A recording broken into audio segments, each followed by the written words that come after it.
Welcome back to Topics in Psychology. I'm Dr. Sharon Eve, psychotherapist, author, and educator. And today, I want to talk about attachment. In the recent literature, on YouTube videos, in conversation with friends, you may have come across this idea of different attachment styles.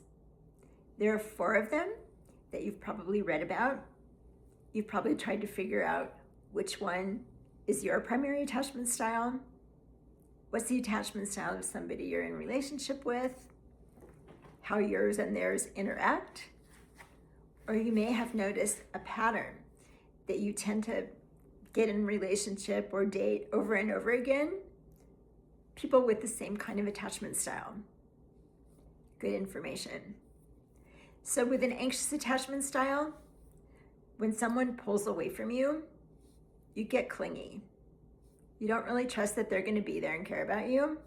You trust that they're going to leave. With an avoidant attachment style, someone you're in relationship with fills up the space with their own needs and they don't really care about yours. So you learn how to hold yourself back, not be too vulnerable because they don't care. In a disorganized attachment style, there's chaos. There may be upset, yelling, conflict, ending relationships, having lots of different relationships one after another. It's chaotic, it's disorganized. You probably grew up in a family that was like that, where there was violence, there was upset, things didn't make a lot of sense. So that's your way of being in relationship. Again, it's not going to lead to a sense of feeling connected and safe. The attachment style that we really want to look at here, that most of us want to work more towards, is a secure attachment style. John Bowlby and Mary Ainsworth, in their research, they talked about what was a secure base. You trust that somebody is going to accurately see your feelings, understand your feelings, cares about your needs.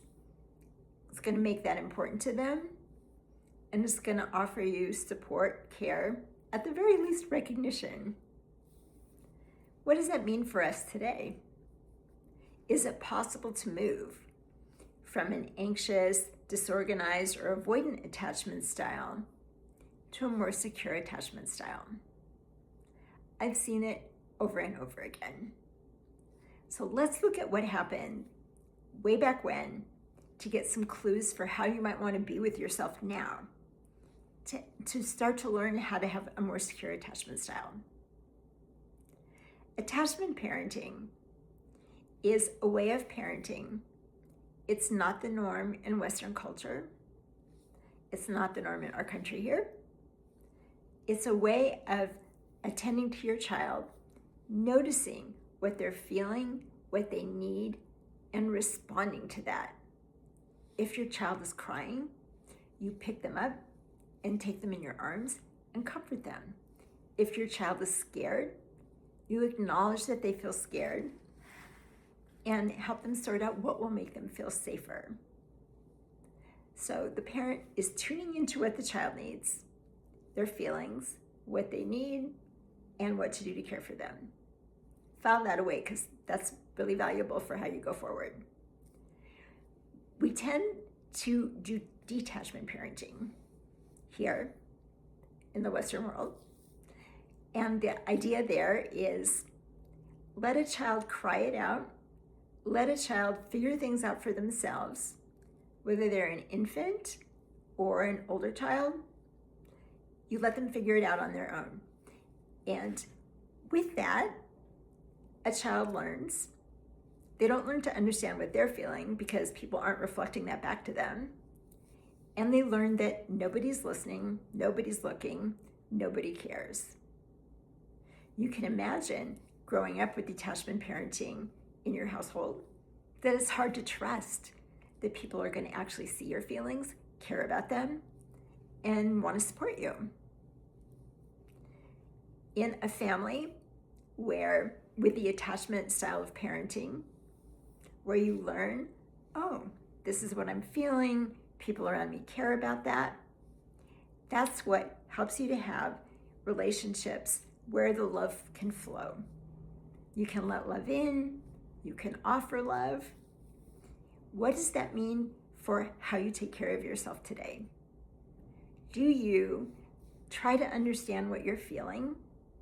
Listen to that. Ask yourself, what do you need to feel safe, to feel cared about, to feel comfortable, to feel like you can be you? So when you start doing attachment parenting with yourself, that attending to your feelings, not judging them, not dismissing them, when you do that, something starts to shift in you. You start to get comfortable with, yeah, my feelings are important. People would care about them. I care about them. Is the person I'm with, did they see them and care about them? If not, there's that contrast between how you care about yourself and how they don't care about you. That's really good to see. And you can make good decisions.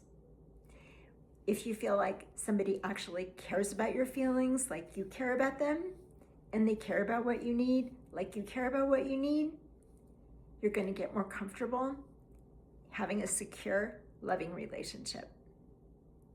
If you've experienced these things, have had progress, have had struggles, please feel free to share it in the comments. We read all the comments, and maybe something you say may make someone else feel not so alone, or may give them some ideas how to care for themselves. Thank you for coming today. Check out our other videos. Each one has a little piece of something that might be useful to you. See you soon. Bye.